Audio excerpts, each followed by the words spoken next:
Croeso nôl, welcome to the latest Fearless in Devotion.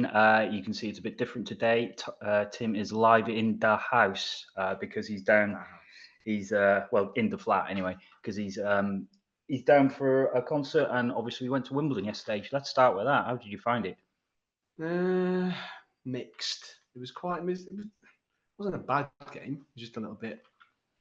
I don't know. We sort of finished strongly, and up until then, kept ourselves in it.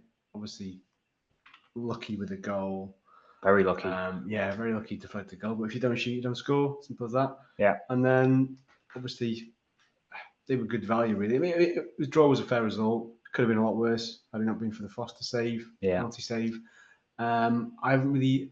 The first one's not really clear cut looking back at the highlights. Right? I don't think either of them are, to be honest. I think the second one is. A lot of people are saying it's soft, but he doesn't need to nudge you in the back. I mean, as soon as you put hands on anybody in the box, you're always going to go looking for it. How much you went looking for it, it doesn't really matter because you just give the referee an easy decision to make at the end of the day. So, daft. And it's a shame really for O'Connell because he was probably one of the best players on the pitch for us. So, but on the whole, look, there's a point on the board. It's an indifferent start to perhaps what we were thinking for the start of the season, but it's only 2 games in, and there's no need for there to be any sort of crazy knee-jerk reactions at this stage of the season. We've seen it elsewhere. There's a couple of Stockport fans that are in meltdown because they've picked up no points after 2 games. Yeah. They conceded in 97 minutes. It's not as if it's a chaotic thing for them either. But yeah, it was a good day out. We enjoyed it was a good day out. Yeah. Good pre-match, good post-match. Yeah. And it wasn't an amazing game. It's not one that will live on in the memory, but point to point on the road. What more can you do? Yeah, I think the team did look a little unbalanced to me. I think they sort of were trying desperately to get McLean started, and I'm not really sure. You've got a good left-sided player there, so we played him a right-side attacking mid, like off Palmer. So I sort of applaud Parky in one sense for trying something a little bit different. I don't think it worked, and I think he should have changed it before the 70 minutes because there was only one team in it in the second half, and that was Wimbledon. They were pushing us quite hard. We were struggling to get out. I don't think Palmer could really link up with anyone because he didn't really have a strike partner. He had 2 attacking mids sort of near him, but not close enough to really make it work.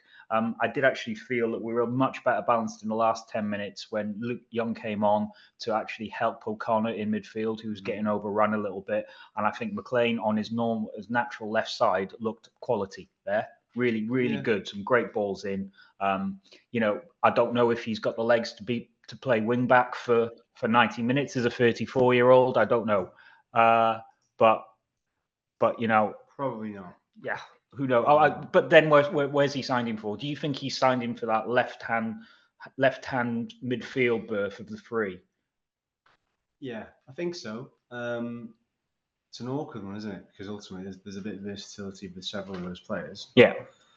I don't know. I mean, it may well be now he's going to have to fill in a left wing back depending on the Mendy injury. Yeah. Because he was clutching his hamstring. Annoyingly, neither side decided to play the ball out of play for him to get tended to. No. So he chucked Jordan straight on with Mendy coming off. But I don't know. It didn't look good for Tuesday. No, it looks like a hamstring strain to me. Not being a trained physiotherapist, I'm pretty sure that's what it is. He looked in a bit of pain with it. And everybody we were all shouting, just go down, so at least get the ball out of play. And they went down, they still didn't put the ball out of play. I know. Neither team, but I don't know.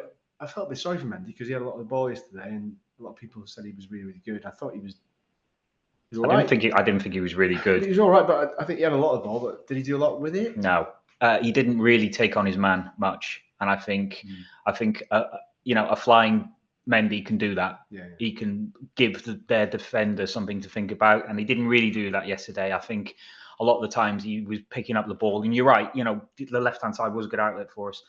I think he was like grabbing the ball and thinking to come back inside. I don't know if that's because it's a slightly different setup. I don't know if he maybe thought he didn't really have a runner, as in a front 2 that he could aim for. So I don't know if he's changed his game just a little bit because of that. But he wasn't at his most effective, and I think we looked more effective when McLean went across to that side towards the end. Look, we won't sort of dwell too much on Tuesday that much, but I tell you what, it was night and day that from MK Dons to Wigan, wasn't it? That's the Wrexham I know from last season, wasn't it? It was a great in and out them display. Really, really good in midfield. Yeah, one of the most entertaining 0-0s we've ever had, I think. And people can point to supposedly a weaker Wigan team or whatever, but you could argue the same for us. It was largely not a second string, but a much tweaked team from the one that lost to MK Dons. But everybody said on the spaces we did after the Wigan game that they would have no complaints if Park had started with the same 11. No, I wouldn't have. The game at Wimbledon. Yeah, I wouldn't have. It was never going to be the case because he's already said he's going to be changing it up as much as he can until he figures out what his settled 11 is. Which is quite surprising if he doesn't quite know yet. But yeah, I mean the usually some cup competitions can be a bit of a distraction, but I think that probably give Parky plenty of welcome headaches going into the next raft of games. And I think Luke Young was unfortunate at the start. Very unfortunate, it's got to be said. And yeah, I don't know. It was really good, really entertaining. People can point to the fact that we didn't score in 90 minutes, blah, blah, blah, and that we're missing Mullin. Any team's going to miss Mullin, aren't they? It doesn't make a difference who it is. But it's not as if we didn't create chances. We've had a ton of shots in the first 2 games. Didn't have as many yesterday. That's credit to Wimbledon. Kind of snuffed us out, hunted in packs, defended really well. And yeah, I've seen enough from those first 3 games to say that we're still going to be okay. Yeah, we haven't played great in the 2 league games realistically, but we've not played nothing that's going to concern me too much. That first game is an anomaly in terms of defensive output, but I think we'll be fine. 2 home games, we win those 2, 7 from that run of 3 is quite good. So yeah, no, I agree. We've been joined by Liam. Hi, Liam. How did you enjoy Tuesday? Tuesday, bloody hell! I can't even remember what it is. Yeah. The cup game. Yeah. Not just Tuesday the day. Yeah, I mean, you might have had a great Tuesday. I don't know, but as this is a Wrexham podcast, not a Liam Randall podcast, we'd probably ask you. Tuesday to the new lights. More's the pity. More's the pity that it's not a Liam Randall podcast. But yeah, it was good fun. It was after Saturday when a lot of consternation over the result and stuff. It just felt like a bit of a free hit again. Quite nice that it was only a tenner to get in.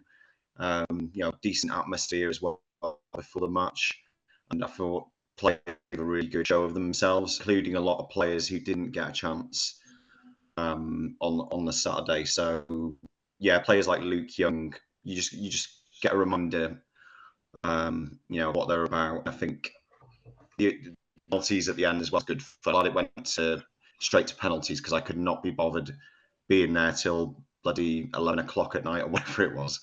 So yeah, decent stuff.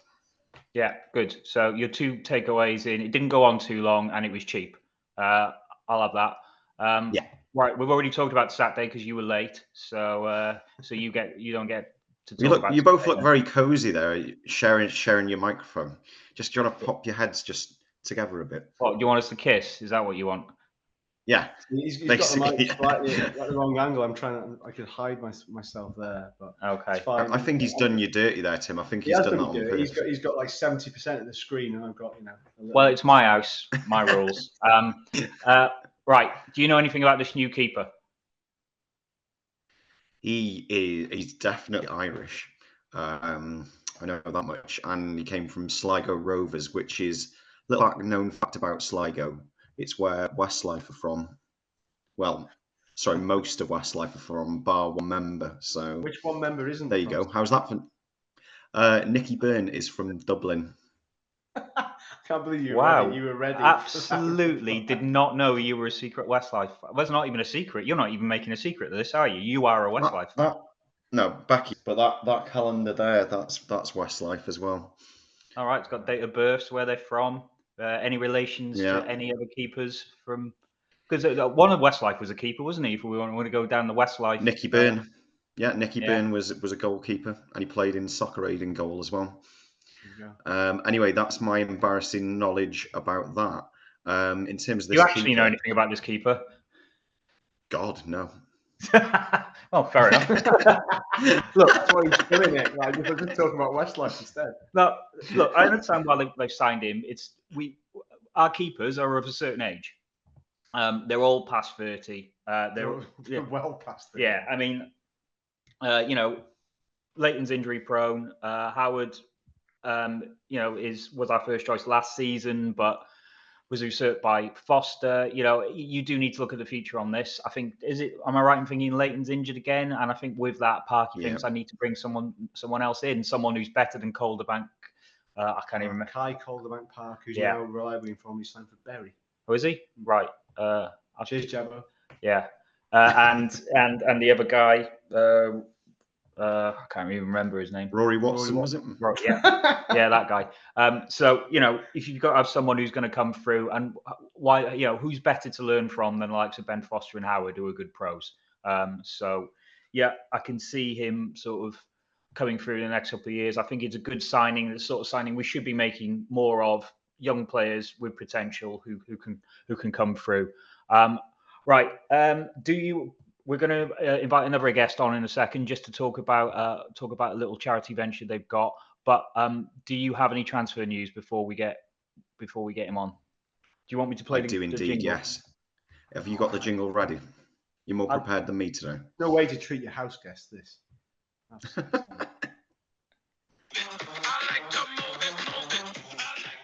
Okay. That's enough. Quite enough of that. Got me in the mood for my gig. Right, go on. Give me some transfer stuff. Well, I might not know a lot about Luke McNicholas, but someone who does is Wonderboy, who has got the intel on that deal.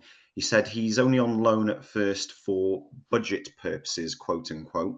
And whatever happens, if he joins or not, we will end up paying a fee for him in January, though. But I'm pretty sure that he will stay past the January window.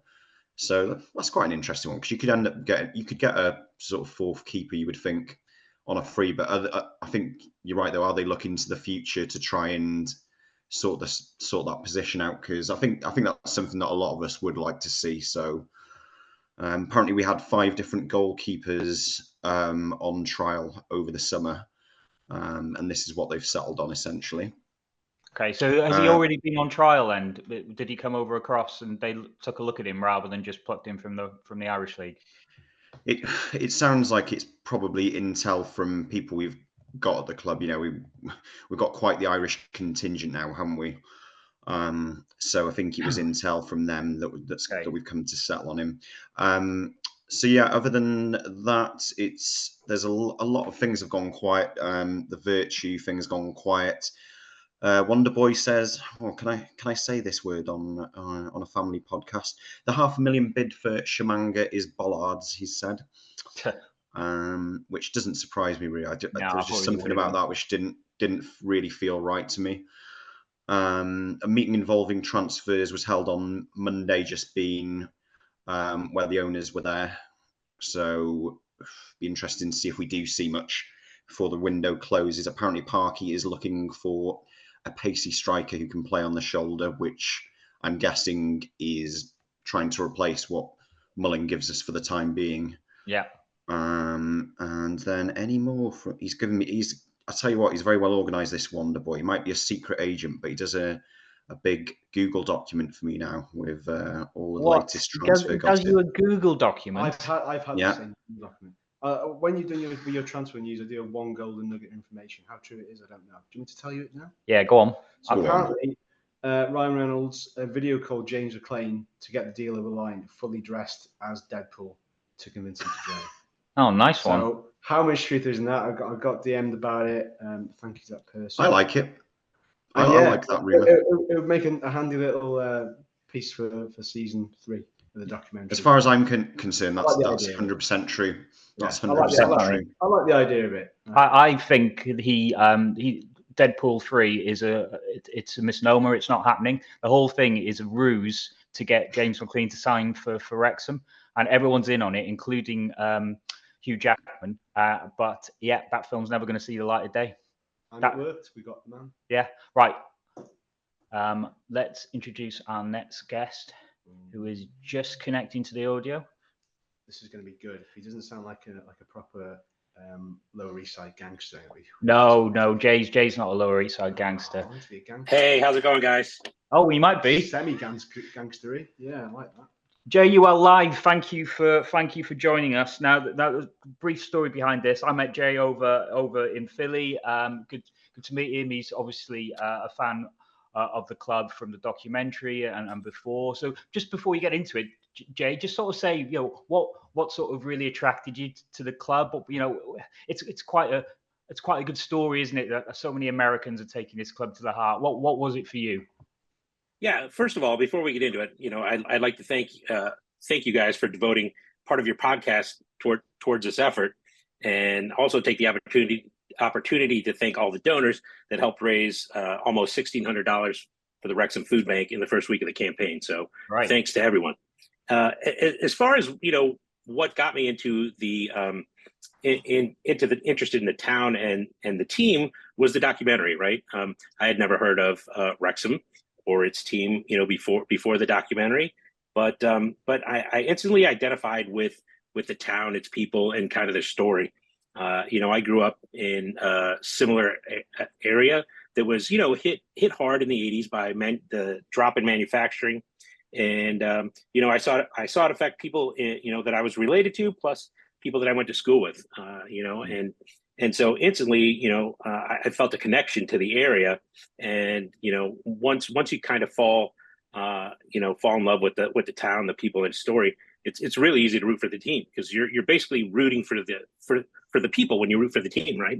The team is so interwoven in the community. So I feel like when I root for Wrexham AFC, I'm rooting for everyone in the town. No, we appreciate it, mate. And you came across for the MK Dons game. So tell us a bit more about your charity drive. So you're linking up with Wrexham Foodbank, which is obviously a great charity, one that's very much needed in these times. Don't want to get political, but Wrexham is suffering just like many other towns. And your sort of idea is for the international fans who come over and take Wrexham into their heart to really sort of buy into the food bank as well.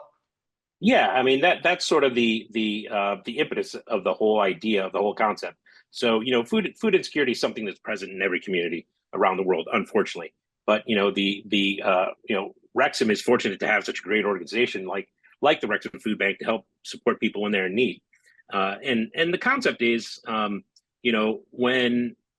international fans either come to a game or just come as tourists to Wrexham, sort of contribute to community while you're there, right? Like we certainly, the town, just like the team, is on the up, right? Businesses are doing great. There's a spirit in the community that's just palpable, right? But like any community, there's always some people that are sort of struggling at any given moment. So those are the people that I'm trying to reach, right? The concept is, we go there, we have a great time, we meet wonderful people, but we should also try to contribute to the area as well. So my thought was, once I realized that I had secured a ticket, which I didn't think was ever going to happen, then I thought to myself, like, what can I do while I'm there, and what can I do, can I leave some type of something that's going to outlast my 3 or 4 day stay there. So this is the concept I came up with. It was actually inspired by a tweet that I saw from Leighton Cox, one of the cameramen who worked on the documentary. I was kind of struggling for a few days trying to figure out how I could, have even a small impact on the community. And once I saw that tweet, that was pretty much the inspiration. Then I was off and running and trying to talk to everyone I could in Philadelphia. I mean, and so Andy was one of the people that I wanted to get a hold of, and just let him know, hey, I have this concept. Do you think it would work? Do you think people would support it? And so far, the reaction has been good. So here we are. What are the mechanics of it, Jay? Is it as simple as if people come across and just give some money to the food bank, or is there like a site or something that they can visit to do it?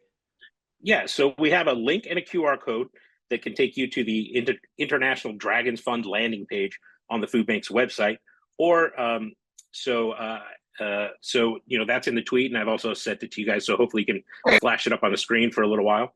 And also, you could just Google the Wrexham Foodbank, go to their homepage, scroll down to where it says "Give Help," click there, and then you should see "Donate to International Dragons Fund." Click on that, and then it takes you to the Just Giving page that's dedicated to that campaign.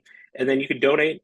Hit the donate button. You can donate, dollars, pounds, euros, whatever currency, and the good thing about the Just Giving website, using that, the thing about the Just Giving website is that it'll transfer the funds directly into the food bank's account in just a couple of days. So your donation will be put to work right away to help those in crisis.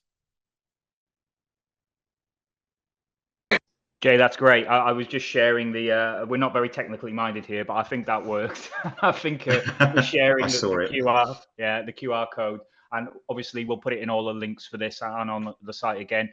Jay, we're going to give a donation to the food bank from the Fanzine Stroke podcast. A little bit of the proceeds we got from the charity draw, which we did on Thursday. So you've inspired us, and hopefully you'll inspire a lot more people to do this. What did you think of the game yesterday, Jay? I'm sort of disappointed that we didn't come out with 3 points. I thought we had some good chances.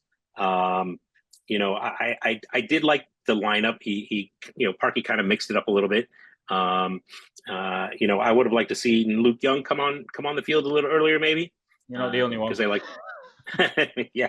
So, I like the way, the ball runs through him, the play runs through him. Mendy's been incredible since his, games here in the U.S. So he's been a great, a great player for the team. So, it'll be great to get Mullen back. But, I think we do have the weapons to hang in there and win a few games, while we wait for Mullen to get back. You know what? I think you're right there. I think this period is all about trying to pick up as many points as we can until our main man gets back. Jay, on a slightly different note, have you ever heard of Shaun Pearson? I did see your earlier podcast, but right. I didn't know a lot about him prior to that. Yes, he's been called many things. The worst dressed person and incredibly boring, I think, were two of the things that. I think didn't Rubber say he was? Did he? Wow, boring person. So basically, Jay, we've got part 2 of this interview coming up now, where you'll hear more from Shaun. So take it away, Shaun.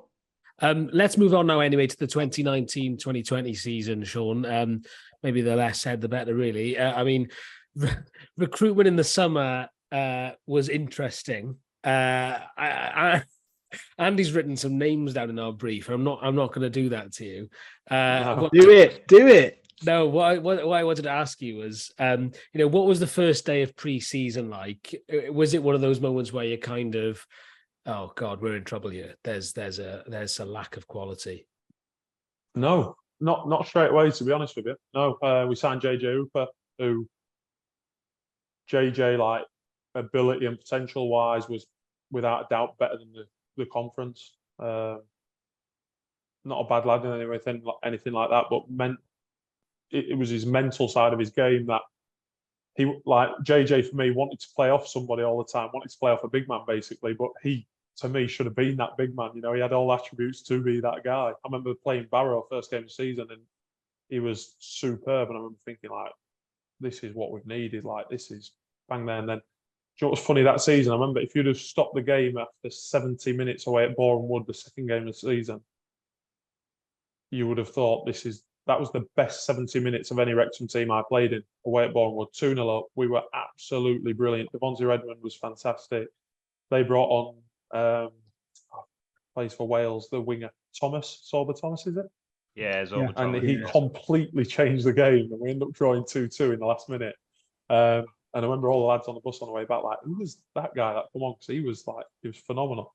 But if you'd have stopped the game after 70 minutes, and someone said to me, we're going to be down the bottom end of the table, I just wouldn't have seen how that was possible.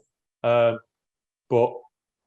the one thing that happened within that group quickly was, character-wise, just wasn't a good group. Not and this is not a reflection on any individual. Sometimes you get groups of players that come together, click, and get on really well. I always felt as I was a good leader. That was without doubt the group, whether I was captain or not, at any club in my whole career, that was the group I just felt like I didn't have an influence over, really. Didn't like, no matter what, didn't feel as though people responded to me as a person. Found it really challenging from a personal point of view. A little bit, I went back to it, like we were, I'd love to look back at the results, but say I don't know, the first 18 games or whatever, I'd be amazed if we lost more. But the games we lost, I would imagine we lost most of them games by 1 goal and drew a lot of games. And what that said to me was actually as a team, we weren't far away. Like we beat Harrogate and drew with Harrogate. We beat Barrow. They were the top 2. Our record, I think we drew away at Notts County. They were 3rd. I think we still had to play them at home before obviously it got stopped. Actually, our record against the top teams was pretty good. It was, so that tells me that's the fine margins, which is generally organisation, things like that, and your mental approach as a group was what we come up short with. And I always remember Brian Hughes was such a nice guy, like as in terms of sometimes you're almost like, come on, just get after the group. Like you need to, like he was so positive all the time, and that's how some managers are, the style. I just remember thinking, like, even when he got sacked, text me the nicest message to send on to the players, and I'm just thinking, like, this group of players has just got you the sack, like that we failed him really, and he couldn't have been any nicer about the group still. Is that what it is? Do you think? If you had to put your finger on it, was it almost a too nice to be a manager? No, I don't think you can be too nice to be a manager, but I think there has to then be that balance. Graham Barrow, for example, what I said about Sam. Sam very rarely lost his head. You knew when he was not happy, but very rarely lost his head. But he had Graham, which then I think Darlow obviously was in 1 day a week, and it worked really well under Keatsy, as in terms of how they had structured that. It didn't, in my eyes, work as well under Brian Hughes. Under Sam generally took nearly everything anyway, so he was quite a bit of a control freak, so to speak, as in terms of that side of things. And then obviously Brian Flynn was just such different, like it's chalk and cheese. Like Brian Flynn, very old school, funny, like really, really funny on a day-to-day basis. And then Darlow, really modern, and then Brian Hughes obviously a little bit in the middle, trying to like use Brian Flynn, trying to use Darlow, and it just, for whatever reason, it just never got going. And I'll be honest, I remember we lost that Maidenhead, this obviously after Dean had taken over, and I remember thinking, like, I remember ringing my dad. It was Christmas, so it might have been Boxing. No, it wouldn't have been Boxing Day. It might have been the game after the 28th or 29th or whatever. It was around Christmas anyway. I remember ringing my dad and being like, I don't see how we're going to get out of this. Like, it was really, really, the group was so low on confidence. And I look back at the job that Dean did in that second half of the season, and people say, oh, we were lucky. Actually, our form in the second half of the season really, we weren't winning every game or anything like that, but we were picking regular points up. I think we'd won 7 out.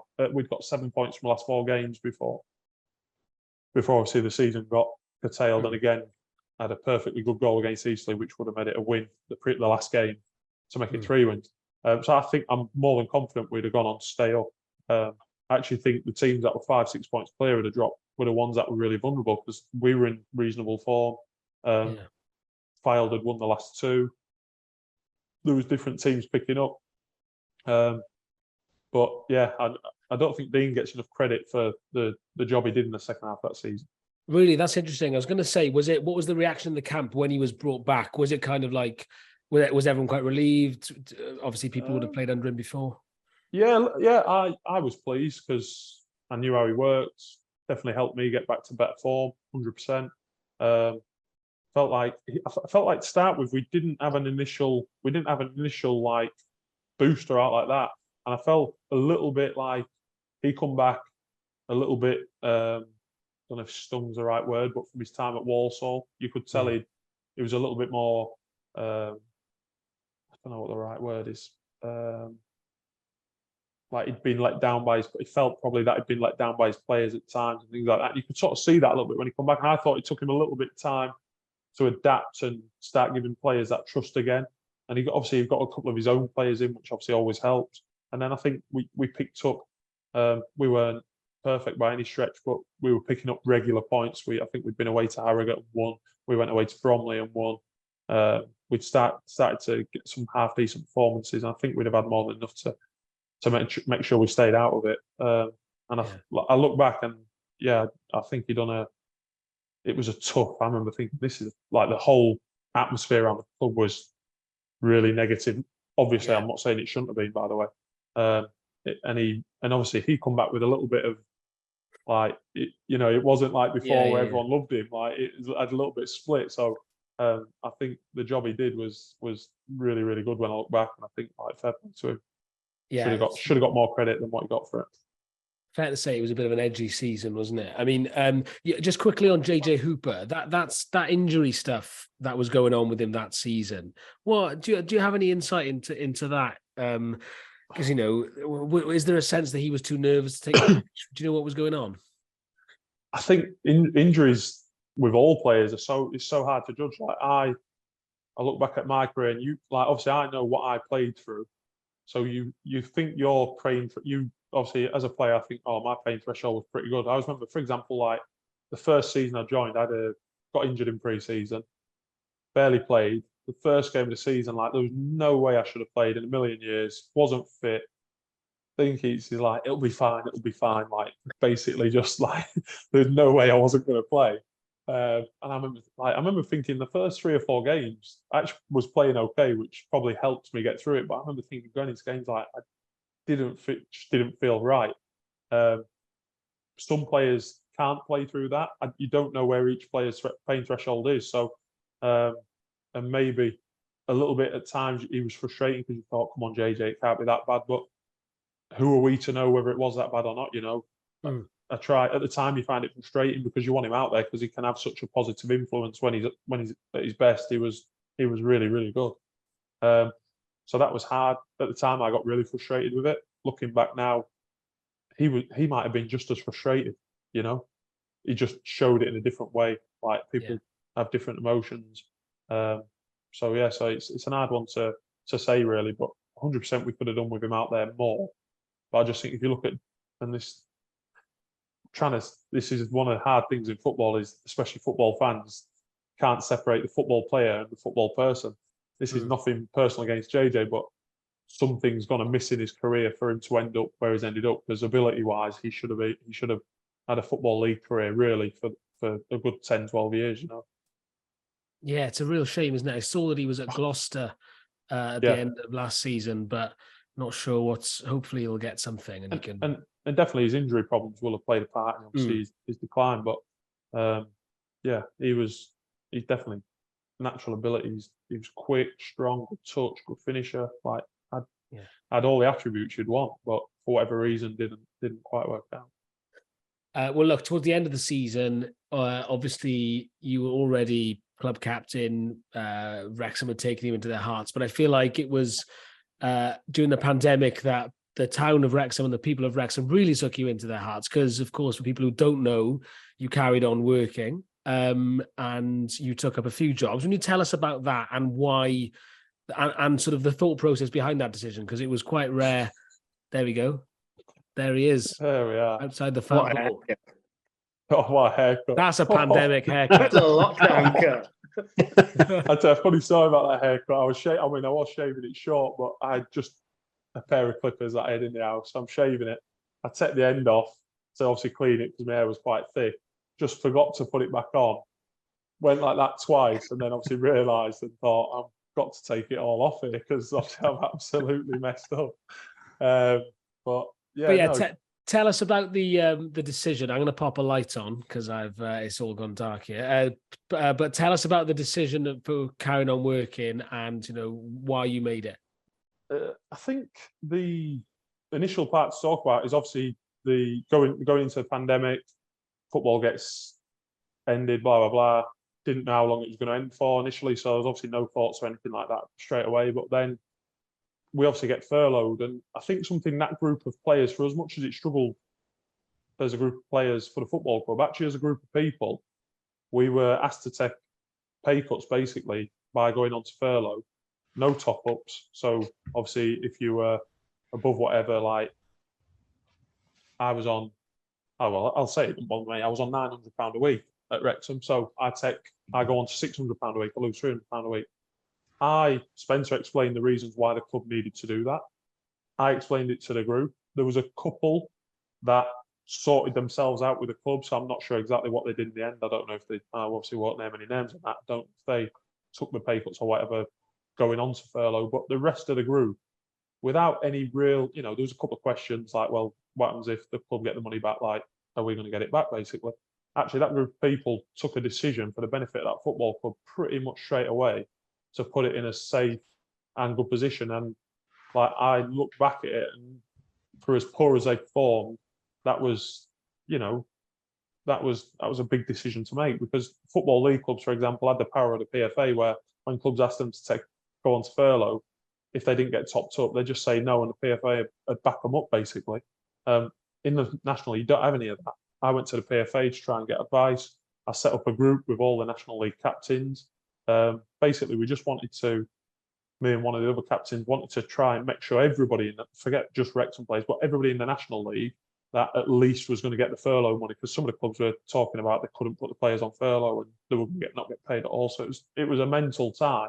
So initially all that stuff went on, but that group of players took a selfless decision, and I think they deserve a lot of credit as people for that, as in terms of what they did for Wrexham Football Club, because at the time, obviously, nobody knew how long it was going to go on for. And I remember Spencer saying, like, he didn't tell me how much it was, but X amount of money in the bank, and if it goes, like, that would be it, sort of thing. There would be no more. So I thought that was good. So basically, what happened was, obviously, that happened. Initially, Rich, I don't know if you'd asked me straight away, Rich, or what, but I remember you obviously asked, and I said no originally. I said, look, I can't, because obviously we might be going back. I felt a little bit uncomfortable doing it. I didn't know, but I said, like, 100% at some point we'll try and do something. And then it just started off as, you'd asked me, just come and deliver, like, and I was like, so once it became apparent we weren't going back anytime soon, anything like that, I just, like, Rich asked again. I was like, yeah, of course we'll. Like, I thought it'd just be one night to start with, and then ended up being every day and every night. 5 days a week. It was, yeah, it was fantastic. And me and Rich have obviously, even now, like, built up a really, really good friendship, like best of friends, I'd say, really. So, and that had built up over the first couple of years. I remember Rich going to the Fat Ball originally, and then, like, obviously got to know Rich, and he'd asked me to do a couple of bits. I'd always say to you now, Rich, like, I thought the Fat Ball had been going for 10, 15 years. I didn't realise he'd only just started it the year before. So that obviously, without me knowing, probably would have helped having the football club link and blah, blah, blah. But Rich was always great to us as a group of players, and not just me personally, but as a group of players. I remember, for example, in that Sam Ricketts season, I think he had us 30 of us in for a 3-course meal for, it might even be free. Yeah, Sam Ricketts owes me for that. Does he? And so, like, as in terms of, like, he'd done so much for us, I just felt like to be able to give him a bit back was like, why would I not do that? And then obviously it went down really well, and then people obviously started ringing and asking if they could have me deliver the food. So I'd have my set list each night separate, and it just, yeah, it was obviously nice to be able to go out and do that. The Tesco thing was basically, obviously, I'd gone on to furlough. I remember speaking to Spencer, asking the question about, look, like, some lads were on obviously a lot less money than me, were losing money. Asked if they basically could get a bit of work. Originally, the answer was no, because of something to do with a furlough, and then it obviously became apparent we could. And I just, like, I was sat at home. Obviously, it was great because I got to spend time with my family and stuff like that. We had I don't know if a great time's the right word, the right thing to use, but actually, never again in my life am I probably going to get that much family time with my little ones. But, not many people get that much time with their little children at that stage of their life, as Rich probably knows now with such young ones. Like, I got to see a lot through that time. So, but then at the same time, it was an opportunity to go and make some of that money that I was losing back up. And just, I've always been somebody that works. I'm always going to be somebody that grafts. It's just in me. So the opportunity came up. There was quite a few jobs going at Tesco's at the time, and I ended up doing nights for God knows how long, really. I can't remember, a couple of months, and obviously helping Rich out with different bits of bobs along the way for quite a while.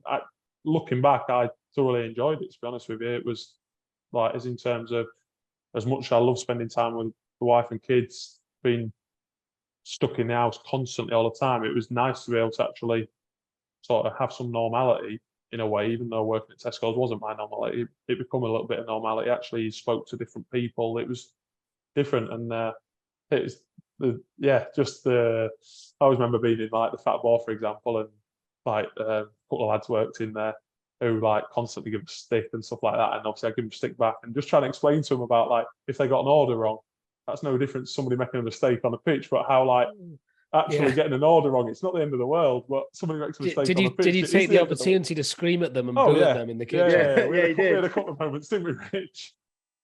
Where I just like, what are you doing? Like, obviously joking, but like I was saying, that's what you do to us on a Saturday when somebody messes up, basically. So it was it's just nice. And I think the reason why people took to it was obviously giving a bit back, but also is I think they just see, and that was one thing with me living in the town, is actually they just see you're just a normal person. You're no different to everybody else. Like, I'm just a normal working class person.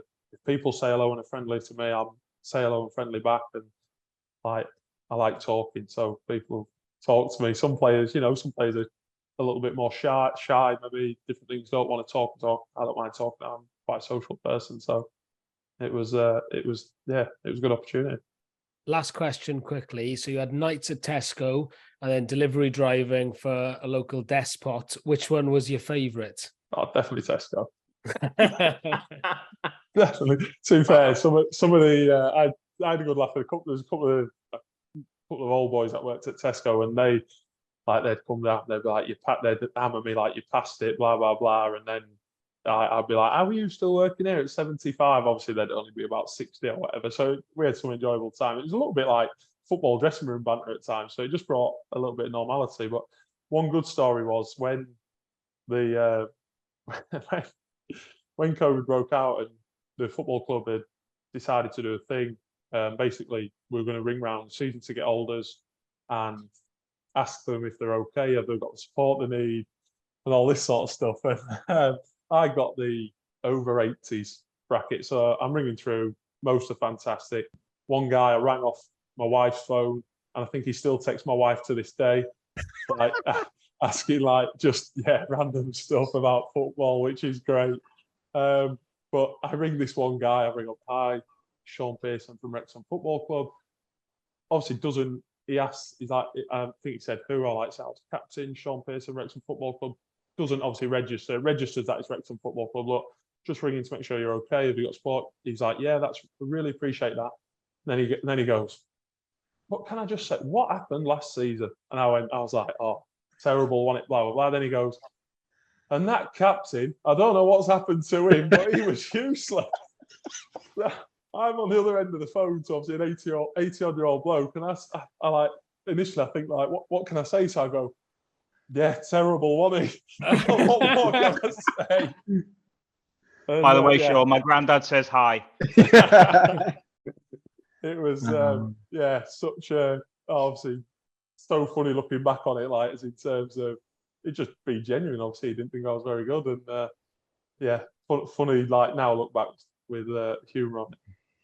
Rich, how did Shaun rate? Oh, he was horrendous. But we got to the point. I always remember we got to the point. Do you remember where you were obviously doing it in Wrexham? So then people in Mould started complaining that he wasn't doing it in Mould as well. So I was like, right, I'm gonna have to send you to Mould, mate, for Friday night, because I'm getting a bit sticky that you're doing Wrexham. Now, obviously, in fairness to Wrexham, everything's quite close by, but some of the addresses in Mould would be a bit challenging. Like, sort of 4 or 5. I think we were doing 5 or 6 miles radius at the time, weren't we? Yeah. So like 5 or 6 miles outside of Mould can sometimes take you out, out into the sticks a little bit. So we sort of set all these deliveries up, haven't we? And like, there was timing wise, but I always remember you had to get back somewhere, and so it was a kid's birthday, And like we said, yeah, don't worry, we'll get Shaun Pearson to deliver the food and he'll say happy birthday. But time had got to the point there, because everything taken so long, like we couldn't. Shaun had to come back to Wrexham. So then like I get this irate lady ringing the next day, basically saying I'd ruined her, her son's birthday. No, I apologise massively. Anyway, next thing, my dad rings me. And he starts having a go at me about it. And I'm thinking, how's my dad know about this? And it turns out it's my dad's next door neighbour that I'd stopped Shaun going to. It cost me 2 signed shirts that I had in the back. I had to go around there myself and apologise because the superstar wasn't available and they were expecting him. So but it was good. And you're doing yourself a disservice as well, because you also did, not only did you do, like, not many people know this, you did Tesco's, you did us. You did a couple of days labouring, knocking walls down up in Roath. And then there was also the estate agents that you did a day for, showing people around houses who wanted to buy houses, wasn't there? Yeah. So, it got to the point where people... jobs. At one point, you had 5 jobs going on, including the football club as well. I'll never forget doing the knocking that kitchen out. I remember starting it with this lad labouring for a day, Valley, who obviously does a bit for Rich, just said, look, like, need some help. I was like, yeah, I'll come down, give you a hand for a day, like, and knocking his kitchen out, going fine, easy. Then next thing you know, we're trying to knock the floor out, and this floor would not come up for love nor money. I've got blisters all over my hands. I'm thinking, what am I doing here? Like, why I ended up trying to bash this kitchen floor to bits? What am I doing? But thankfully, we got it out. I've got to like have my moment on the delivery thing, because I found a picture. There it is. If you can see it. Yeah, with the mask on. Yeah, with the mask on, looking like an idiot. So yeah, wild times. But I don't think you should ever underestimate how important that was for people locally. Because for me, like, even now, I'm still buzz about it. It's one of those that you just tell people. I remember that time the Wrexham captain came to deliver pizzas for like the second or third occasion. Hence why pandemic spread on the go there. But it made a big difference, genuinely. Like, not just to Wrexham fans, but I think just people in general. Because, like you said, we were just inside, stuck. It was a bit. It was a crazy time, wasn't it? Yeah, it was a crap time. So it was like a proper boost for everybody. So yeah, good time. Just on that one, did you ever have, apart from the old fella who give you some jip on the phone, did you ever have any sort of awkward customers who didn't know you were and they were just a bit of chopsy? No, not really. No, they were all pretty good. You get the odd one where like they'd moan about food, how long it'd taken or whatever. And then the one I used to always say to Rich was, like, obviously some people would ring and ask for you, and then some people wouldn't. And you get to the door and they'd obviously be like, oh, I didn't expect you. And then they want to talk to you for like 10, 15 minutes, which was no issue for me at all. Like, you stand and give people time of day and chat away. And I'd get back and I'd say to Rich, like, if they ring up and say their food's cold, it's their fault for standing and chatting for 15 minutes, not our fault for the delivery. Like, so no, it was, I look back on it with, I think this is what footballers, and I mean Wrexham now especially, but footballers have such a platform to be able to have such positive influences. And now not every footballer is comfortable being so social and doing things like that. So 100%, I'm not saying every footballer should do it, but throughout my whole career, and that's generally why I think, especially in the 2 towns that I played full time at, Grimsby and Wrexham, I think why people sort of did to me a little bit was because actually you can give so much, or, well, I say give so much, you can give little, and actually it means so much to the people that are getting that little bit of your time. And I just think footballers that don't sort of do that are actually missing a massive opportunity themselves to be. It creates something special, really, is in terms of a bond and a feel-good factor that can. I always remember it as an under-9 player when I was a kid. Graham, he played for York City, come and delivered our trophies, and like, to me that was the world at the time. Like, professional footballer, wow, like, amazing. So to be able to go back and do that myself, like, why would you not do that type thing? So let's bring it back to the football. Your 4th and final season. I think there quite a few new defenders came at the start of that season. Did you feel like your place might have been under threat at that point? Because I think that you might have been struggling with injuries in and around that time. I can't quite. I was struggling with an injury, and really, looking back at the end of my second season, I should have gone in and had the operation done then. Looking back in hindsight, but that was one of them where I didn't want to basically felt like, oh, I'll get to the summer, have a break, it'll be okay pre-season. Was having injections, get another injection, start the season. Wasn't having to have injections every game, but sort of like every 3-4 months, have an injection, be all right for a couple of months. Just kept putting it off basically. Remember coming back, start that pre-season, had a long time offers in terms of rest.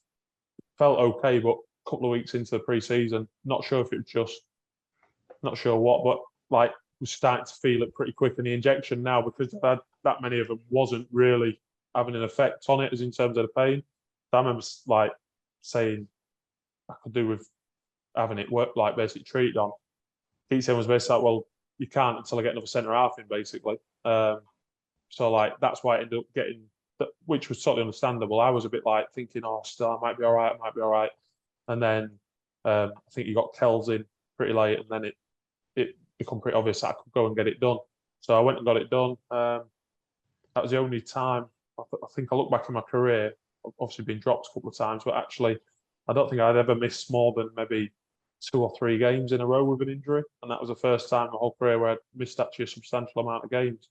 And yeah, that was really tough, to be fair. But as I've proven in my time at Grimsby, really, I'm never one that I'll always be somebody that's supportive, whether they're playing in my position. If they're, it's not a, and this is what a lot of footballers I think find hard, is they take it personally when they get taken out of the team or whatever. It's not a personal thing. It's just a manager making a decision that he thinks is the best for the team. It's not a, I don't like you. It's just I think he's better in the team than you at the minute. That's not a, do you know what I mean? I think a lot of players struggle to process that. They take it very personally. But so even if I'd have been out of the team on selection issues, I would have just been I'd have been frustrated and I wanted to play. Don't ever, there can never be no mistake about that. But I'll never be anything other than supportive to the person in my position as well. So away from the pitch then for a moment, everything suddenly changes, inevitably for the better as it transpires. Just tell us how you heard, where were you when you first heard it, and before the news came out of it being Rob and Ryan, did you suspect who it was? I know there's a lot of rumours about Russell Crowe, this, that and the other. Just take us through that process of when you heard and who you thought it was going to be before it came out.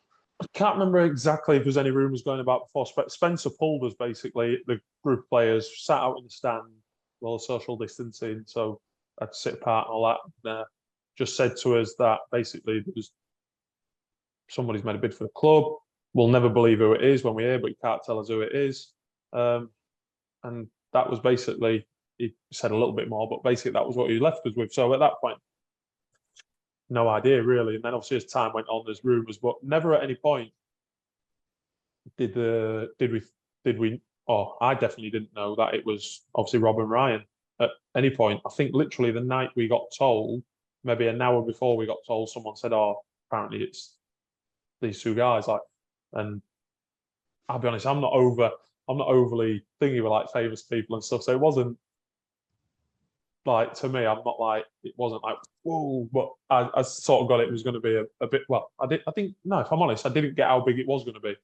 But yeah, and then we obviously found out, I can't really remember the initial start. Obviously there was nothing really changed to start with, to be honest with you anyway. So obviously they come in, you're nonplussed because you're like, well, I think I know who they are. I know who they are now. Yeah, anyway. But I mean, in terms of the early days of that takeover with the Welcome to Wrexham documentary crew coming in, how was that for the group of players? Because all of a sudden you're going about your daily business and just left to your own devices. Then the next minute, it's like, oh, we've got this extended crew of people that we've never been used to before. Was that quite a difficult transition to get used to?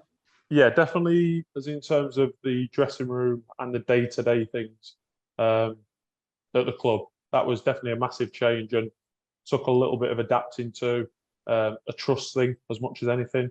People we don't know, obviously, and you get quite close as a group in football generally. Not every group does, but most groups get pretty close over the season, and letting new people come in is not always, footballers don't like change. normally. They like routine. They like things to be the same. So that was definitely something that had to be adapted to. Even probably, I would imagine, the gaffer having to do his team talks, things like that. Like probably never had anybody videoing what he was doing or what he was saying. So whether you then start to second guess and start to think about what you're saying in moments like that.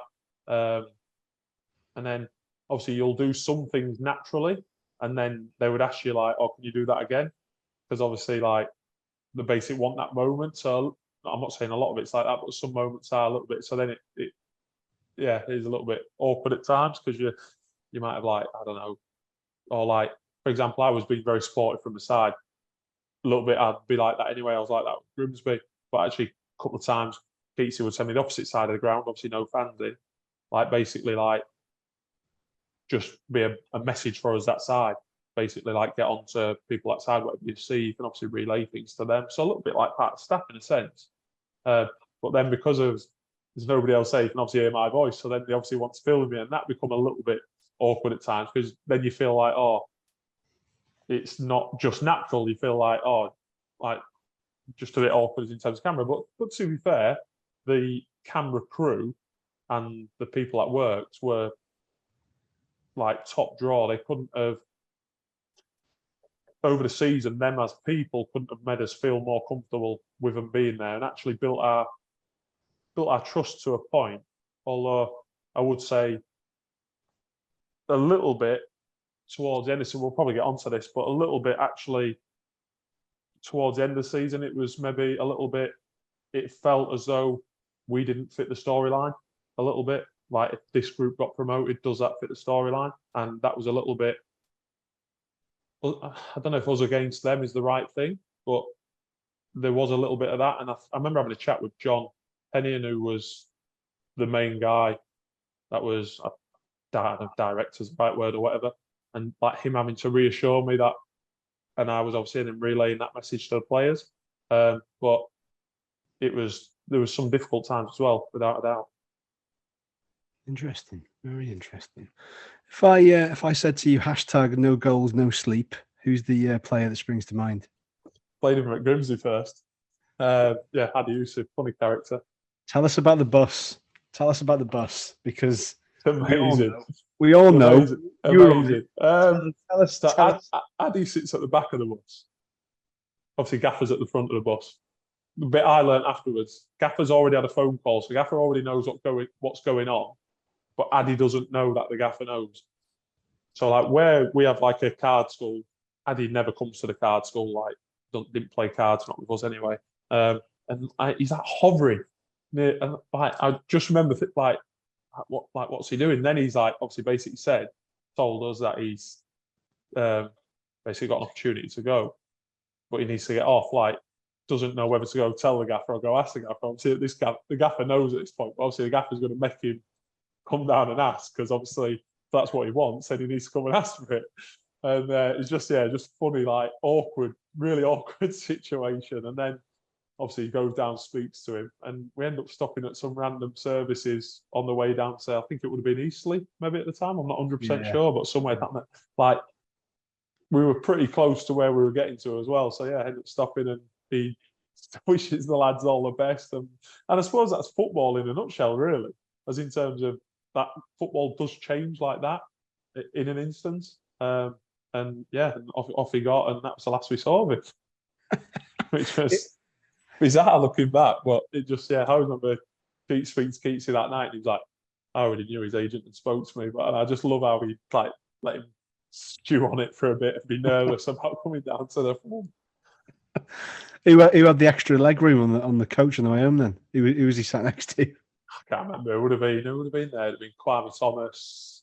I can't remember who was there that season. But it would have been. Would it be? So, it would have been that season, wouldn't it? So whoever was down the back end. So Adi's gone. We probably needed some fresh blood in January. Some proper players of a decent quality, and enter Christopher Sang. Probably not the sort of player we were expecting. I mean, do you feel sort of Dean was let down in terms of that sort of transfer window? Was he backed? He definitely wasn't backed, and that's not. This is a hard bit to talk about because it can come across as though you're like bitter or things like that, and that's not everybody knows you're not bitter, Shaun. So it was frustrating. I look back on it with a lot of frustration because I would say that group of players we had at Wrexham that year was similar, maybe not quite as good, but similar to the group we had at Grimsby last year. As in terms of, if you look back at our record throughout the season, wasn't great, but actually we come from behind loads of times. We had a good spirit. Again, it was another group that lacked quality really overall. If you look at where the players have ended up, they've sort of found the level. Theo and Kells have both stepped up League Two. That was never within doubt, really. Some of the other players have fallen down. Some players have fallen out of the game altogether, and I think that was pretty apparent at the time. But I just remember speaking to Keatsy, and I'm not sure where it went wrong because the understanding I was getting was that he was going to be backed with money. Again, going back to Andy Cook, he'd not said it was going to be guaranteed, but it was that was the sort of player that was getting mentioned to me as in terms of who we might sign. And then the next minute, and by the way, this is no slant on the people we signed because like Gold come in and Gold on the tail, for example, come in and actually did well for us and a really good guy, like as in terms of his application to the group. Keanu Marsh-Brown, who I'd heard a few different stories about, actually a really good guy. And he was the one, actually, he was just unfit, which was his issue. Actually, he actually had the quality, which could have made a difference for us, but just wasn't up to the pace. He'd been playing abroad, probably a little bit slower game, I would imagine. Just wasn't up to the pace what we needed to be at to really have that effect, what we were hoping for. And you look back and just think, I just look back and just think, if we'd have signed Paul Mullin, for example, that January, I'm not saying we'd got promoted, but we'd have got in the playoffs without a doubt. We only needed, I think if we'd have won the last game, we'd have finished 5th instead of 8th. So we'd have needed 2 or 3 more goals with a couple of better players, 100% we'd have got them. And just the frustrating bit is that group had a belief and a bit of just a naivety about it, where actually we were never beaten. There was never, even the Dagenham game at the end, dreadful. Like should have got beat 5 or 6. We equalised in the last minute, and then we should have scored a winner. Dior should pass it to me, which I've relived in my head a million times. Like I've probably not relived a moment in football more than that one. Like in terms of like I'm thinking about I'm going to celebrate. I'll be honest. Like in terms of there'd been that season, there'd been, I think obviously everybody's seen the bit with Paul Rutherford. He obviously is upset because of the challenge he makes, but actually I think that was just a whole emotion of the whole season. It was really challenging and tough as a season. There was a massive expectation on us all of a sudden on a group of players that were nowhere, like as in terms of financially, we were probably, I don't know, I'd be amazed if we were halfway the financial team that we had that year, the budget, sorry. So I think, yeah, again, I think Dean doesn't. Maybe we should have got in the playoffs, so it's hard to say credit. But actually, he did a good job that year. When you look, in my opinion, when you look back at the players he was given in January, especially, or that he was able to get in January, I'm not 100% sure what went on, but that was frustrating. And I've spoken to Rob and Ryan since leaving the club, and if they asked me, I'd be honest and tell them the same things of what I found really difficult. That first year, nothing really changed. That was the disappointing thing. We turned up, we didn't really know where we were training. There was actually a lot of bits that were, and this isn't a dig at them or anything like that. Obviously when you think about it in hindsight, nothing was going to change overnight. It took time. COVID was still there. They couldn't travel over. There was just a lot of things that were, from the outside it looked fantastic, and actually from the inside it was really tough and challenging. And like I say, as in terms of not maybe fitting the storyline, for example, the player bonus thing. I remember the club obviously wanted to release the player bonus, like this incentive. They asked me if the players were happy for that. I asked the players. We as a group didn't want that to be released. Felt like nobody else's bonuses would ever get released like that, really. And I get why the club did it, because they're obviously trying to get this feel-good factor, and boom, this is the impact Rob and Ryan are making. But that was a moment, little moments like that where, and the signings that were made a little bit where it's like, well, do they really want this group of players to go up? And that was frustrating. I'm not saying we'd have gone up anyway, but it would have obviously, we'd have had a better opportunity potentially. To have come sort of so close to getting to the playoffs and with it going down to that last day, missing out, do you feel, I mean, we all know now that Dean was never staying, but do you feel like he should have, did he feel he deserved another crack at it going into that season after? It's difficult to say. From a personal point of view, 100%, because I like Dean, I work well with him. But if you look at it from like, no different to you sign what you believe are better players, like if you now are in a position to go and get, it's like, I don't know, for example, Man United, Chelsea, whatever, this summer, Pep Guardiola becomes available this summer.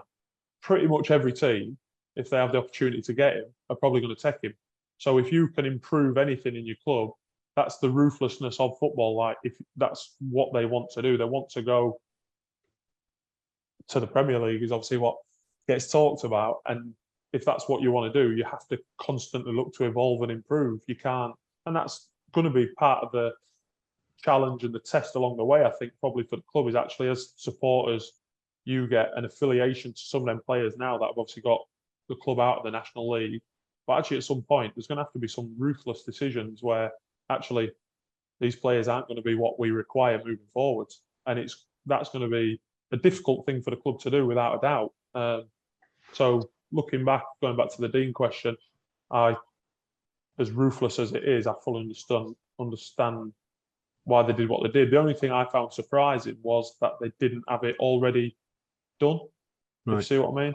Like a little bit, I know that's a little bit behind your back, but that I think everybody knows that sort of does happen in football in general, like as in terms of, I thought they would have had somebody lined up, and obviously they didn't. So take us to you before we start kind of wrapping up. How close were you to staying on? Because I remember I was gutted when you left. I was like, oh, I can't believe it. Take us through it, because obviously you ended up getting a longer deal with Grimsby, but how close were you to sticking with Wrexham? Some people don't believe this.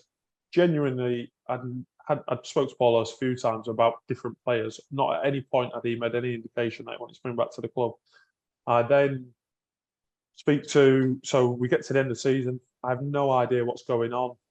Obviously, we find out Dean is not staying on. I then get a phone call, I think it was on a Sunday, from Sean Harvey, explaining to me what's going to happen for the rest of the players. Can you let the rest of the players know? Basically, there's going to be decisions on Monday, which I was really grateful for, because the important thing for me at that point, something I kept trying to drum home to the club, was players need to have it. Like, don't get me wrong, there's always one or two players where it comes down to a last minute thing and you don't know who's going to get kept and who doesn't get kept. But in general, most players would have an idea. That summer, I don't think anybody had a clue really of what was going to happen. So we get to it's just come up saying that your network bandwidth is low. Is that right? Is that all right? Oh, no. Sorry, I thought I'd lost you. You still sound good. Yeah. So great, because I thought that's what the players needed. That was my big thing constantly, all the time. Like, basically, as the leader of that group of players, I wanted to protect that group of players. No matter what people thought of them as footballers, people they need to know. So in that same phone call, Sean Harvey says to me, basically, like, good news for yourself. We want to keep you. Fantastic. We go out for food that night. We didn't have the kids that weekend. We go out for food that night, celebrate with our next door neighbours. We went to the Fat Boar. No, we didn't go to the Fat Boar. We went for a nice meal. Yeah, we went for good food. Can't remember. We went with our neighbours somewhere. It was a bit further away. I don't know. Can't remember, to be honest. We went for food and might have been. I can't remember. And don't worry about making business. Carry on. We were celebrating and sort of celebrating to a point. I was really relieved as much as anything, because I'd only played the last, I can't remember how many games, but 13 games. And I felt like I played really well, but it's not long, like, so I didn't really know what was going to happen. And then funnily enough, I get a text that night off somebody at Notts County who just asking what's the situation. Said to him, look, like, I'm speaking to Wrexham tomorrow. I'd be amazed if I don't sign here. Like, basically, I'm not interested, but I'll let you know after tomorrow. I then go in to the club in the morning, agree a deal. Bit frustrating in terms of, so like,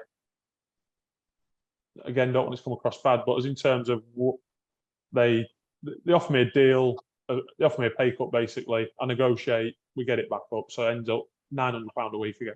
I was delighted, like I would have happily stayed for it. So I agree the deal. I would sign it there and then. Happy to sign it. They say to me, "Oh, can you come back in a couple of hours?"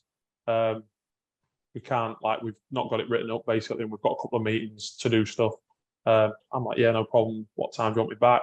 I think Shaun Harvey. I got on well with Shaun Harvey, so it's not a slant on him anyway. It says 3 o'clock, and I said, yeah, that's fine. And then he went, oh no, I've got something on at 3. Come back at 4. So I'm like, yeah, fine. So I then go outside. I do an interview with the documentary team, as though I've signed the contract, talking like, how pleased, blah, blah, blah, and all this. Then obviously go home, get a phone call at about 3 o'clock, funnily enough, off Paul Hurst, speak to him. He asked me, doesn't ask about myself, asked me about Takeover. I say to him, 100% I'd take him. He's obviously been released. I was really surprised that they'd released Theo. I was like, 100% I'd take him. Obviously, Grimsby now National Leaguers, without a doubt. Like, definitely take him, have that conversation. Think the conversation's going to end, and then he just says like, oh, how about yourself? And I'm like, oh, well, just agreed a deal. And he's like, have you signed? I was like, oh, I'm going to go back in an hour and sign it. And he was like, oh, can you get him to hold off? And I was like, my response was, he's taking the piss, because I didn't, like, he's got quite a dry sense of humour, so I didn't know if he was like having me on a little bit. And he's like, no, he's like, 100%. He said, like, basically, and when I spoke to the chairman at Grimsby, they just said to me, look, the moment he come back to the club, he said to us, like, basically, we have to get Shaun Pearson back at the club if we can in the summer. So that was obviously a nice thing to hear. So I turned back up at the ground. The documentary team are there filming me, and I like get out of the car, and I'm like obviously doing this. I just say like, and at this point, I'm not saying I'm going back to Grimsby. I'm like, don't film it. Basically, like, I'm not obviously going to sign it. So I go in and speak to Shaun. Said, look, like, I need to. At this point, I've not talked contracts with Grimsby or anything, but I said, look, like, Paul Hurst, I worked with him for years and years. Like, I want to speak. Like, I want to speak to him. I want to hear what he says. Speak to him that night. He offers me a 1-year deal. Money was, I think, the same. Like, yeah, the same money. 1-year deal. I speak to Clarice. I'm like, basically, we're not going to go back. It's too big a move. Like, I was happy where I was. Blah blah. Bring him back. He's like, well, what would make a difference? I'm like, 2 years. It'd have to be 2 years for a starter. Money never really come into the equation in terms of negotiation. So he's like, I can't do 2 years. And so I'm like, I have another day to think about it, basically. So I'm thinking about it. He then rings me and he's like, look, like, I'm going to give you, if you want the 2 years, I'll give you the 2 years. But like, from Paul Hurst's point of view, he's like, I don't want to get into right, I've got this here now, Wrexham, give you this. Now, he was like, basically, like, if I'm going to give this, like, I need a decision whether that's a yes or a no. And in the meantime, at this point, in my whole time while I was at the club, I never spoke to Rob or Ryan. There was nobody, there's no manager, there's nobody telling me where I was going to fit in. I remember speaking to Shaun Harvey and asking, like, basically, when are you going to get a manager? Like, is it going to be in the next few days? Because if it is, I'll get him to hold off so I can speak to a manager. And he said, look, it's a while away, basically. Looking at a couple of weeks, and I didn't know where I was going to fit in. And obviously, we had a third child on the way at the time. Grimsby's Clarice, my wife, home. All these things played into it. And then in the end, that opportunity of coming back to play for Paul Hurst, and then the Grimsby chairman ring me. They're obviously new owners at the time. Basically speak to me about their vision for me long term with the club. So, like, basically not just going to be a player, but after you finish playing, there will be a job for you. Stuff like this. I'm like thinking, well, it become a no-brainer, as in the sense of I was desperate to stay in the game when I finished playing. That's why I've made the decision to retire this summer, because I feel I've got an opportunity that's too much to turn down. and it become a decision where it was like, this is the right opportunity. It was a really difficult one, and for Rich will vouch for me on this. For the next probably year, there's so many times where you're up at, like, we've moved back, but up and down, like, did we do the right thing? Did we not do the right thing? And we absolutely love the both sides of the coin, which we absolutely love, as in terms of just living in life, never mind the football. But I'm obviously thankful that both sets of fans I have such an affiliation with both sets of fans. But obviously then, sort of come to that decision, and then that was just felt like I knew where I stood. This end, I didn't like, potentially I could sign a new deal and in 6 weeks' time almost be told, well, you're not going to be wanted. I don't think that would have really happened, but that was where it could have been, and it would have been a 1-year deal. I look at it now with the manager that they appointed, I think I would have probably got on well. I spoke to Phil Parkinson when the first game, when we played at Blundell Park, I think it was early on in the season. Spoke to him before the game. That night I had a good conversation with him. I didn't know Phil previously, and I come away from that conversation thinking, like, I probably would have worked well with him. I think we would have liked each other character-wise, but that's just football and how it works out. And I'm grateful for what I've been able to come back and be a part of here. To have that promotion with Paul Hurst, Chris Doig, James McEwen, other people within the football club that I have a real bond with for a long period of time is something that's really special. But at the same time, I'd be lying if I didn't say, and I told Luke Young this anyway, that I wasn't a little bit envious when he was the one that lifted the trophy. Superb. Can't get much more of an in-depth answer than that. So I'll give it over to Andy to hit you with some quick-fire questions before we wrap up, because I know you've been nearly on for 2 hours. Did I get everything in? Did I get everything in there, Rich? Spoke to Rich, and Rich knows it all anyway. Yeah. And do you know what? I don't think there's a single Wrexham fan who would doubt anything that you've said is absolutely gospel. But if anybody wants me to confirm it, because I actually remember the day, because I'd gone out for lunch at a different establishment, and and I always remember we were out for lunch and my phone went and it was you, and I went outside and took the call, and I came back and Jay said to me, "You all right?" I went, "I think he's going," and I remember the dilemma that you went through over the next sort of 24, 48 hours. That painful. And I remember speaking to you. I remember saying to you, as your mate, I was like, "Listen, as a Wrexham fan, I want you to stay." As your mate, I was like, "I need you to stay. Like, who am I going to play golf with on a Monday morning?" It's. But then I think I'd have had one lad. Just my son at the time, and I think the minute the deal became 2-1. And then, given the things that you've said about, not knowing who the manager was, etc., I don't think anybody can honestly say that from a personal point of view, you actually made the decision you had to make. It wasn't a case of a right or wrong one. It was the one that was correct for circumstance of having, at the time, 3 kids.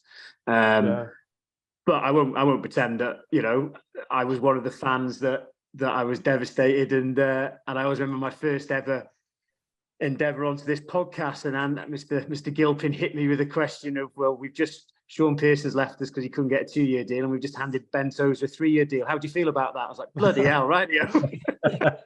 I was like, here we go. And that's my point, like, in terms of, I hope none of it comes across trying to have a dig at anybody, anything like that, because it's not at all. And thankfully I have really good relationships, even with, for example, when we got promoted, Shaun Harvey sent me a message saying congratulations, vice versa, when it happened this year.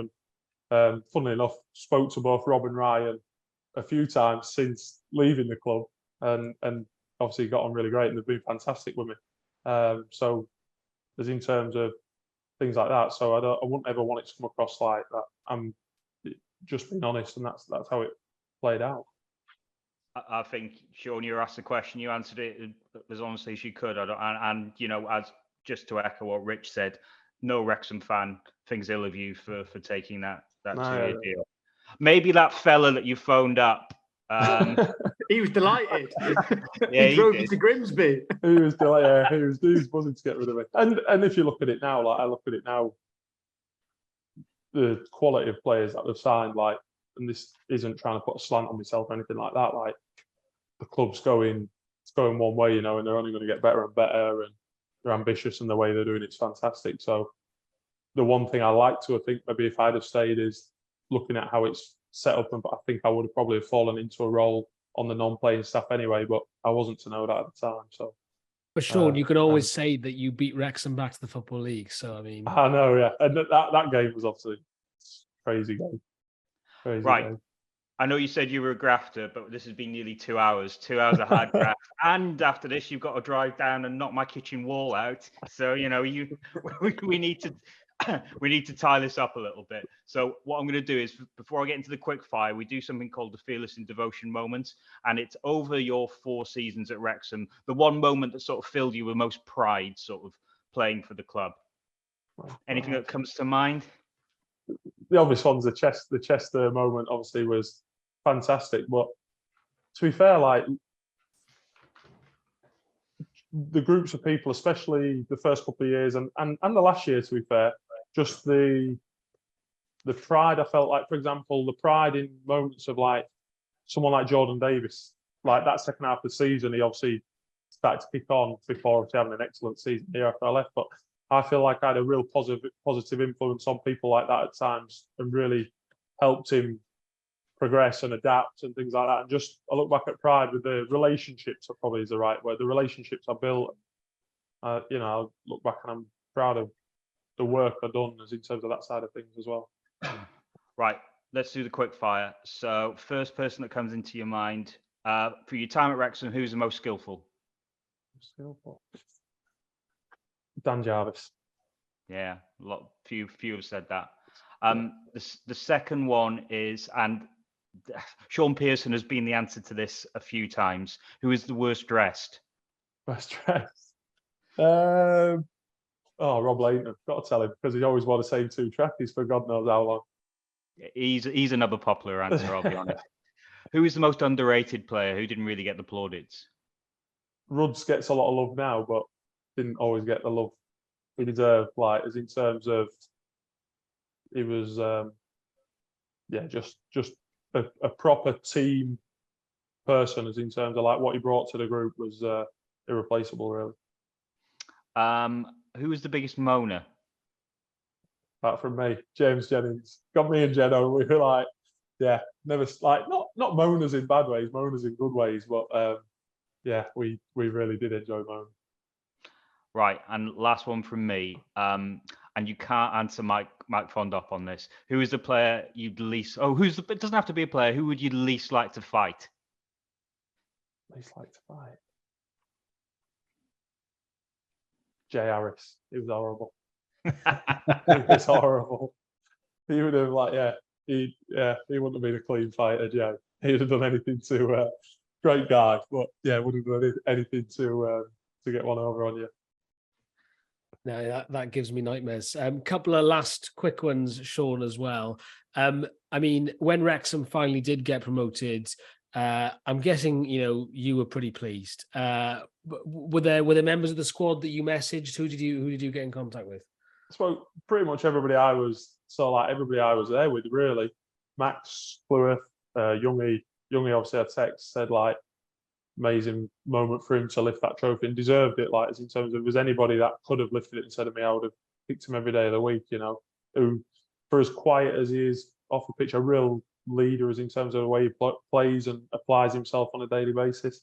Jordan Davis, Rob Layton, who pretends that he doesn't like the fuss and doesn't like to be in the limelight, but I think he secretly loves it, especially because all of a sudden when they went to Vegas, he was all over Instagram after never doing anything on Instagram for a couple of years. All of a sudden we're getting video after video on there. So please, tag him in that as well, let him know.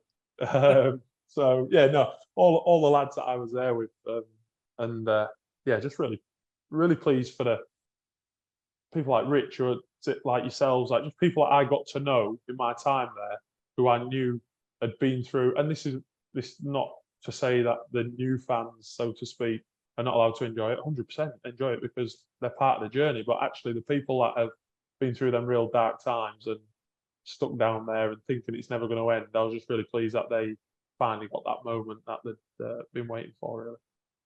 Yeah, no, screw the new fans. We've earned this. And if you're a new fan listening to this, turn off. We don't want you to listen. Yeah. Andy's eyes are panicking now. But No. Can we just say we want all the new fans to listen, please?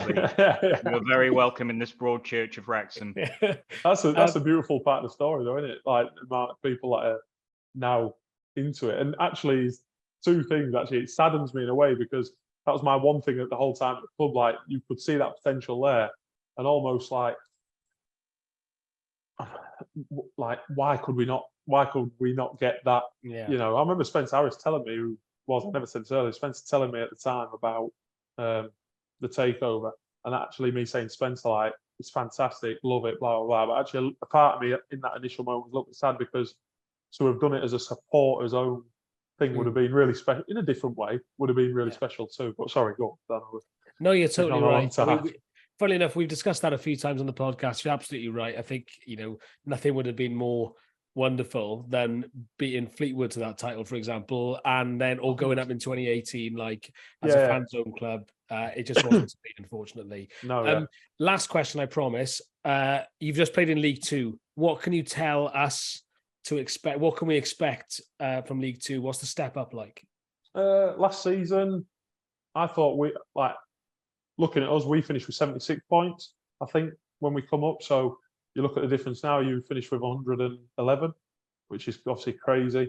You're in a much better position than what we were to come up. We managed to finish 11th. Now, 11th, we were still the top 7 or 8. I think the top 8 there was a bit of a gap to them, to the rest of the team. So I'd say the top 8 were, even though on some of the games we played them didn't seem that much better, there was definitely a clear gap as in terms of them. So I think it'll be tough to be up at the top end, but I'd be amazed if you're not challenging in as in terms of it's easy to say you're going to win the league, whatever, but I'd be amazed if Wrexham aren't in the top 3, 4 spaces come the end of the season, just even with the players they've got now. And obviously, I'm pretty sure they're going to obviously sign some new players this summer. So you'd imagine, I'd be amazed if they don't take that step up in the stride. And same with Notts County. I think, again, it'll be a little bit different for them, because obviously they lost Rodriguez. Whether they hang on to Langstaff, could be a different ball game for them. But I'd be gobsmacked if Wrexham are up the top end, and hopefully we can improve on last season and get ourselves up the top end as well. Yeah, let's hope so. Shaun, thank you very much. Any last words for Shaun, gents, before we all pass out and go to bed? I feel like I'm the centre forward who's been up against him for 90 minutes. It's been so good, but bloody hell, put a shift in there, mate. Thanks so much. Thank you for having me on, lads. I mean, it was just a collective thank you from everybody here, but I think we speak on behalf of the majority of Wrexham fans that I think we would probably consider you as one of our very best players of the non-league era, if that makes any sort of complimentary sense. Appreciate it. Our kind of success stories for the past 14-15 seasons were few and far between prior to the takeover. So, it's always good when you get a player that comes along and kind of embodies what the club's all about. I think, in terms of just laying it all on the line. We've had the Joey Joneses and all that sort of stuff. And I think people kind of saw similarities to you in that sense, in that you just, as soon as you go across that white line, you lay it all out there. And then obviously the side to that was the human side that we saw with the delivery driving as well. So I think, I don't think we can pay a greater compliment than that, to be honest. No, thank you. I loved. It was challenging at times, especially in that third year, like I said, but loved every minute of it. So, thank you. And I'm sure Rich could find you a job delivering stuff for £900 a week. Oh, Rich keeps offering my wife jobs all the time. Keeps texting her like, if you come back, I'll give you this job. Rich is masquerading as that 80-year-old that keeps texting him. Thank you, Shaun. Much appreciated. Cheers, lads. Cheers. Thank you. That was the second part of Shaun, intersected by Jay, giving another impassioned plea for his great food bank cause. Right, I think we're more or less it for this week, but before we go, we need to do predictions. So, Jay, stay on, do yours. Firstly, Liam, 2 games coming up, isn't it? Walsall and Swindon. Walsall and Swindon. What are you going there, mate? I fancy us to get our first 3 points in the bag on Tuesday against Walsall. So I'm going to go for a 3-1 home win. Give us a bit more confidence back. And then against Swindon, I'm going to say a point on the road is always a good result. So a 1-1 draw. It's at home. Yeah. There's a point on the road for Swindon is a good result, yeah? Oh, is it?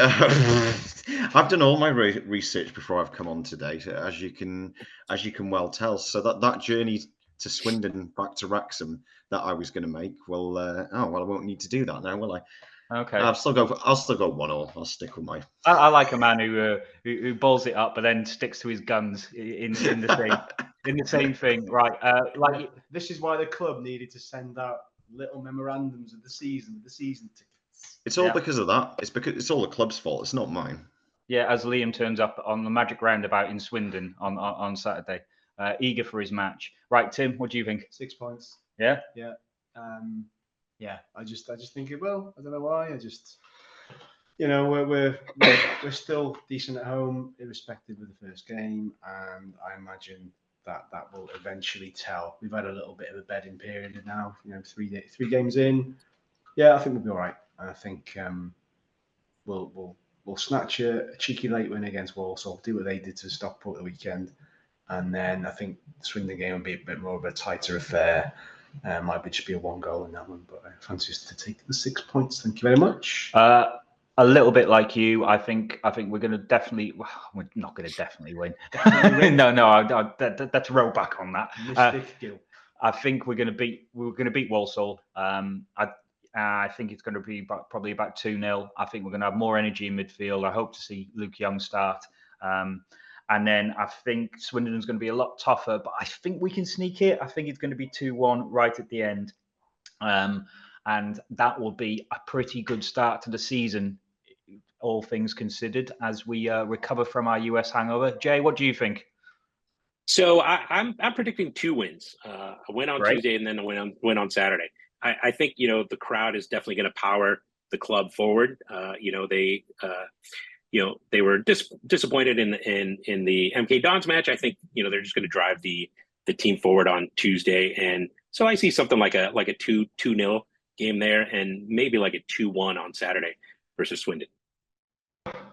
Great, mostly positive all around, except from Liam, who doesn't even know where he is in the country. On that moment, we're going to tie it up for today. Thanks to everyone, and we'll see you next week. Goodbye. Take it easy.